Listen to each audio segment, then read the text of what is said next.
আমাদেরকে মনে রাখতে হবে, স্বাধীনতা অর্জন করা যতটা কঠিন, স্বাধীনতা রক্ষা করা তার চেয়েও বড় কঠিন। আমাদেরকে অতীতের তিক্ত অভিজ্ঞতা স্মরণ করতে হয়। 1971 সালে একটি মুক্তিযুদ্ধের মধ্য দিয়ে বহু মানুষের রক্তের বিনিময়ে যেই বাংলাদেশের স্বাধীনতা অর্জিত হয়েছিল, সেই স্বাধীনতা অর্জনের 1 বছর অতিক্রান্ত হওয়ার আগেই বাংলাদেশের মুক্তিযুদ্ধের স্বাধীনতার সফলতাকে ছিনতাই করা হয়েছিল। বাংলাদেশের মুক্তিযুদ্ধ হয়েছিল এদেশের মানুষকে মুক্ত করে ছাড়বো ইনশাআল্লাহ, আল্লাহর উপর অবিচল আস্থা এবং বিশ্বাস রেখে ইনশাআল্লাহ বলে যে মুক্তিযুদ্ধের সূচনা হয়েছিল, সেই মুক্তিযুদ্ধের কমিটমেন্ট ছিল নির্বাচনে বিজয়ী হতে পারলে এদেশে কোরআন সুন্নাহ বিরোধী কোন আইন তৈরি করা হবে না।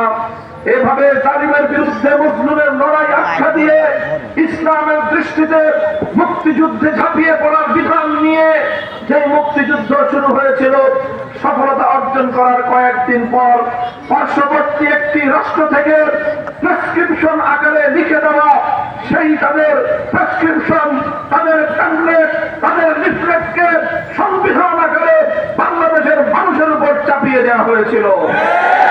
1972 সালের সংবিধান মুক্তিযুদ্ধের চেতনা পরিপন্থী সংবিধান, 1972 সংবিধান এদেশের স্বাধীনতা সংগ্রামের দীর্ঘ আন্দোলনের সঙ্গে বিশ্বাসঘাতকতার সংবিধান। সেই সংবিধানের মাধ্যমে বিগত 50 বছর এদেশের মানুষের মধ্যে বিভাজন তৈরি করা হয়েছে। সেই বিতর্কিত সংবিধানের দোহাই দিয়ে বাংলাদেশের মানুষের বিরুদ্ধে একের পর এক এদেশের মানুষের সেন্টিমেন্ট আর চেতনা বিরোধী কার্যকলাপ পরিচালনা করা হয়েছে।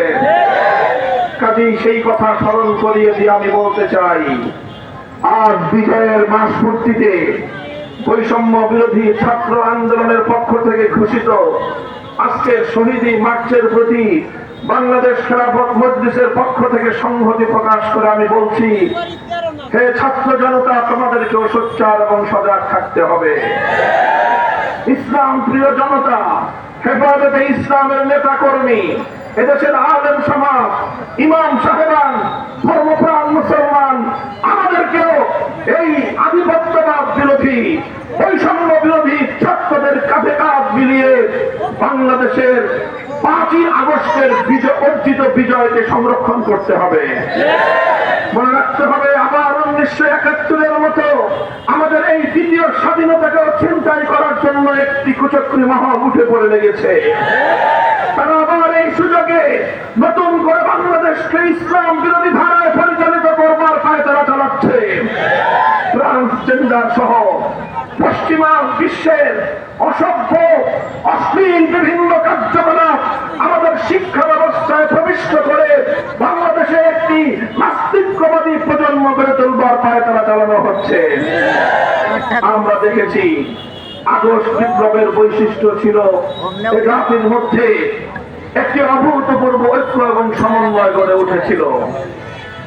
স্কুল কলেজের ছেলেরা, ইউনিভার্সিটির ছাত্ররা, পাশাপাশি মাদ্রাসার ছাত্ররা টেকনাফ থেকে তেঁতুলিয়ায় সকল ভেদাভেদের দেয়াল গুড়িয়ে দিয়ে ঐক্যের একটি প্ল্যাটফর্ম তৈরি করেছিল।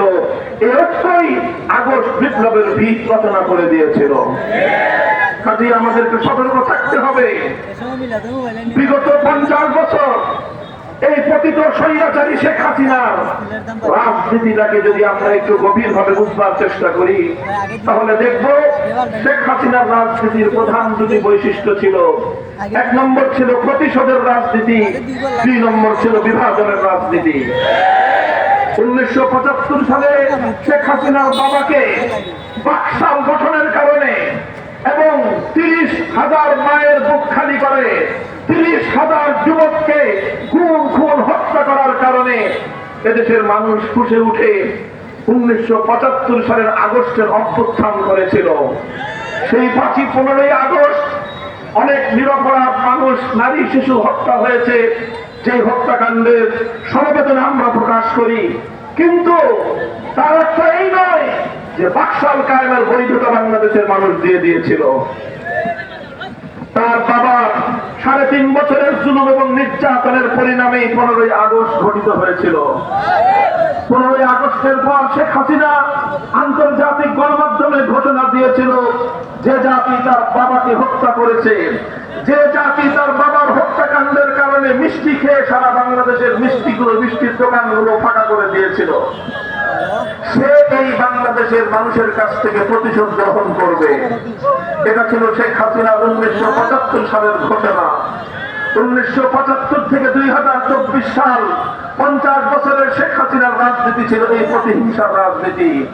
যে দেশের মানুষ তার বাবাকে হত্যা করার পর দুঃখ প্রকাশ করেনি, সে দেশের মানুষের কাছ থেকে শেখ হাসিনা প্রতিশোধ গ্রহণ করেছে। সে দেশের মানুষকে ভারতের সেবাদাসের গোলামে পরিণত করার চেষ্টা করেছে। সে দেশের মানুষকে, সে দেশটাকে তলাবিহীন ঝুড়িতে পরিণত করবার চেষ্টা করেছে। এই দেশ থেকে হাজার হাজার কোটি, লক্ষ লক্ষ কোটি টাকা পাচার করে এদেশের অর্থনীতিকে ধসিয়ে দিয়ে তলাবিহীন ঝুড়িতে পরিণত করার চেষ্টা করেছে। এগুলো ঠান্ডা মাথায় শেখ হাসিনা করেছে বাংলাদেশকে একটি ব্যর্থ রাষ্ট্রে পরিণত করে চিরদিনের জন্য নরেন্দ্র মোদীর হাতে তুলে দেওয়ার কৌশল হিসেবে। এই ছিল শেখ হাসিনার প্রতিশোধের রাজনীতি। শেখ হাসিনার রাজনীতি ছিল বিভাজনের রাজনীতি। নানাভাবে বাংলাদেশে সাবোতাজ ঘটিয়ে সংখ্যালঘু হিন্দু বৌদ্ধদের উপাসনালয়, তাদের বাসাবাড়ি আর তাদের ব্যবসা প্রতিষ্ঠানগুলোতে তার সন্ত্রাসী যুবলীগ, ছাত্রলীগ, হেলমেট লীগ, হাতুড়ি লীগদের মাধ্যমে রাতের অন্ধকারে অগ্নিসংযোগ চালিয়ে, হত্যাযজ্ঞ চালিয়ে বাংলাদেশে হিন্দু মুসলিমদের মধ্যে একটি সাম্প্রদায়িক উস্কানির পরিবেশ তৈরি করেছিল শেখ হাসিনা। আজ শেখ হাসিনার বিদায়ের পর 1 মাস অতিক্রান্ত হয়েছে। ভারতের বিভিন্ন গণমাধ্যম বাংলাদেশ বিরোধী তারা বাংলাদেশ বিরোধী প্রচারণা চালিয়েছিল, জিগির তুলবার চেষ্টা করেছিল বাংলাদেশে নাকি সংখ্যালঘুদের উপর নির্যাতন হচ্ছে। এদেশের মানুষ সাক্ষী, সারা পৃথিবীর আন্তর্জাতিক গণমাধ্যমগুলো সাক্ষী। বিগত 5ই আগস্ট থেকে আজ 5ই সেপ্টেম্বর পর্যন্ত সারা বাংলাদেশের কোথাও একটি সংখ্যালঘু পরিবার অথবা তাদের কমিউনিটির উপর সামান্য কোন ফুলের আচরণ পর্যন্ত লাগেনি।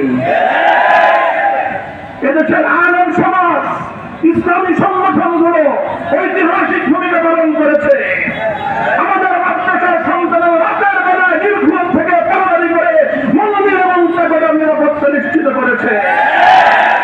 শেখ হাসিনা আসলে সাম্প্রদায়িকতার উস্কানি হয়, শেখ হাসিনা চলে গেলে সাম্প্রদায়িক সম্প্রীতি প্রতিষ্ঠিত হয়। এবং প্রতি জায়গায় বিভাজন করে করে দেশটাকে ভাগ করে ডিভাইড এন্ড রুল এই পলিসি অবলম্বন করে শেখ হাসিনা এদেশের মানুষের মাথার উপরে কাঁঠাল ভেঙে খেয়েছে এতদিন। আজ শেখ হাসিনার রাজনীতি ব্যর্থ প্রমাণিত হয়েছে। আওয়ামী লীগ বাংলাদেশের সবচেয়ে বড় সন্ত্রাসী সংগঠন হিসেবে প্রমাণিত হয়েছে। আওয়ামী লীগের গুন্ডা এবং মাস্টাররা রাজপথে গুলি করে করে আমার স্কুল কলেজ ভার্সিটি মাদ্রাসার ছাত্রদেরকে হত্যা করেছে। শেখ হাসিনা এবং ওবায়দুল কাদের সরাসরি নির্দেশনা দিয়ে, সরাসরি উস্কানি দিয়ে, নির্দেশ দিয়ে তাদের সন্ত্রাসী ছাত্রলীগকে আমার ছাত্র জনতার বিরুদ্ধে লেলিয়ে দিয়েছে। কিন্তু এদেশের মানুষ যখন মরতে শিখেছে, এদেশের মানুষ যখন রক্ত দিতে শিখেছে, আমাদের ছাত্ররা যখন বুক পেতে বুলেটকে বরণ করতে শিখেছে, আমার দেশের আবু সাঈদকে যখন তালিমের বুলেটের আঘাতে বুক পেতে দিতে শিখেছে, তখন এই মরণমুখ শাহাদাতের চেতনায় উজ্জীবিত জাতিকে দাবায় রাখা যায় না।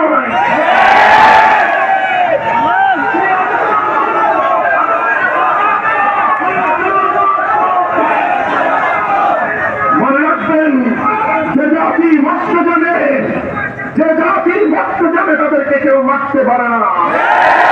যে জাতি মরতে শেখে তাদেরকে দাবায় রাখা যায় না। বাংলাদেশের 18 কোটি মানুষ আজ যে ঐক্যের প্ল্যাটফর্মে ঐক্যবদ্ধ হয়েছে। ভারত, তুমি বানের পানি দিয়ে আমাদের কাছ থেকে প্রতিশোধ গ্রহণ করতে চেয়েছিলে, তোমার উদরের সমস্ত ভাবগুলো খুলে দিয়ে আমার বাংলাদেশের দক্ষিণ পূর্বাঞ্চলকে ভাসিয়ে দিয়েছ।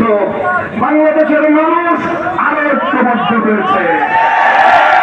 পরিষ্কার ভাষায় বলতে চাই, ষড়যন্ত্র করে চক্রান্ত করে এই বাংলাদেশের অগ্রগতিকে রুখে দিতে পারবে না ইনশাআল্লাহ। আমি বলতে চাই, শেখ হাসিনা বাংলাদেশ থেকে পালিয়ে ভারতে আশ্রয় নিয়েছে।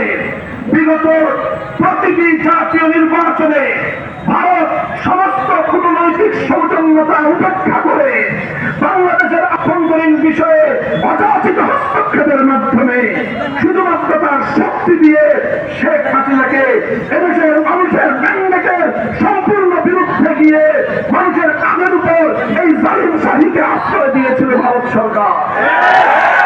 কাজেই এর মাধ্যমে নরেন্দ্র মোদী এবং ভারত সরকার বাংলাদেশের জনগণের বিরুদ্ধে যুদ্ধ ঘোষণা করেছিল। আমরা বলতে চাই, আমরা জাতি হিসেবে তোমাদের যে সংখ্যায় কম হতে পারি, কিন্তু মনে রেখো আমরা শাহজালালের উত্তর করি। মনে রেখো আমাদের বুকে লা ইলাহা ইল্লাল্লাহর কালিমা আছে। দেশকে আবার পবিত্র করার চেষ্টা করো। 18 কোটি তাওহীদি জনতা জিহাদের জন্য তোমাদের বিরুদ্ধে ময়দানে ঝাঁপিয়ে পড়বে।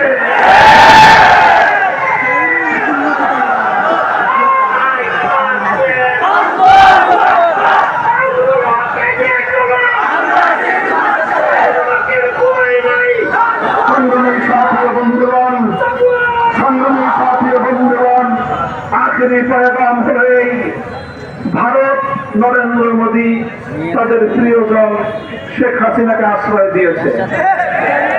বাংলাদেশের সাথে জাতিসংঘের অধীনে বন্দি বিনিময় চুক্তি রয়েছে বাংলাদেশের। সেই শর্তে সেই চুক্তির আওতায় শেখ হাসিনা সহ তার সকল খুনি মন্ত্রিসভার সদস্যদেরকে অনতিবিলম্বে বাংলাদেশে ধরে এনে বিচারের কাজ করায় দাঁড় করাতে হবে। আমার হাজার হাজার সন্তানদেরকে হত্যা করার অপরাধে শেখ হাসিনার দৃষ্টান্তমূলক বিচার করতে হবে। অন্তর্বর্তীকালীন সরকারকে বলতে চাই, হত্যাকারীদের খুনিদের বিচারের ক্ষেত্রে কোন নমনীয়তা প্রদর্শন করার যদি কেউ চেষ্টা করে, তার বিরুদ্ধে আমরা প্রতিরোধ করে তুলব। বাংলাদেশের মানুষের অর্থনৈতিক বিপর্যস্ত করে মানুষকে লক্ষ লক্ষ কোটি টাকা বিদেশে পাচার করেছে। সেই টাকাগুলো এনে দেশ এবং জনগণের কল্যাণে ব্যয় করতে হবে। সংগ্রামী সাথী ও বন্ধুগণ, সকল বৈষম্যের বিরোধ চাই, সকল অন্যায় এবং অবিচারের আমরা বিরুদ্ধে চাই। ন্যায় এবং ইনসাফপূর্ণ একটি সমাজ আমরা গড়তে চাই। এজন্য পূর্ণাঙ্গ ন্যায় ইনসাফ ভিত্তিক সমাজ যদি গড়তে চাও, মানব রচিত তন্ত্র আর মন্ত্র দিয়ে হবে না। সেজন্য প্রয়োজন সৃষ্টিকর্তা মহান রব্বুল আলামিন প্রদত্ত রাজনৈতিক বন্দোবস্ত, রাজনৈতিক ব্যবস্থা। আল্লাহ প্রদত্ত সেই রাজনৈতিক ব্যবস্থার নামই হলো আল্লাহর প্রতিনিধিত্ব, স্রষ্টার প্রতিনিধিত্ব তথা খেলাফতের রাজনীতি। বাংলাদেশ খেলাফত মজলিস আপনাদেরকে আহ্বান করতে চায়, আসুন। অনেক তন্ত্র দেখেছেন, অনেক মন্ত্র দেখেছেন, এবার হবে খেলাফতের বাংলাদেশ। তন্ত্রমন্ত্রের দিন শেষ, খেলাফতের বাংলাদেশ। তন্ত্রমন্ত্রের দিন শেষ, খেলাফতের বাংলাদেশ। আসুন হাতে হাত রাখি, এদেশের সকল ইসলামপন্থীরা এক প্ল্যাটফর্মে ঐক্যবদ্ধ হলে ইনশাআল্লাহ আগামী দিনে বাংলাদেশের ভাগ্য রচনা করবে ইসলাম এবং ইসলামপন্থী জনগণ। সেই দিনের সুরাক্ত আহ্বান জানিয়ে বাংলাদেশ খেলাফত মজলিস, খেলাফত যুব মজলিস, ছাত্র মজলিসের পতাকা তলে দেশপ্রেমিক জনতাকে ঐক্যবদ্ধ হয়ে আল্লাহর জমিনে আল্লাহর দ্বীনের ঝান্ডা সমুন্নত করার উদাত্ত আহ্বান জানাই। আবারও সকল শহীদদের রূহের মাগফিরাত কামনা করি। বানভাসী মানুষের জন্য সকলকে পাশে দাঁড়ানোর উদাত্ত আহ্বান জানিয়ে আগামী দিনের রাজপথের সংগ্রামী সালাম জানিয়ে বিদায় নিচ্ছি। আলহামদুলিল্লাহ রাব্বিল আলামিন। আসসালামু আলাইকুম ওয়া রাহমাতুল্লাহ।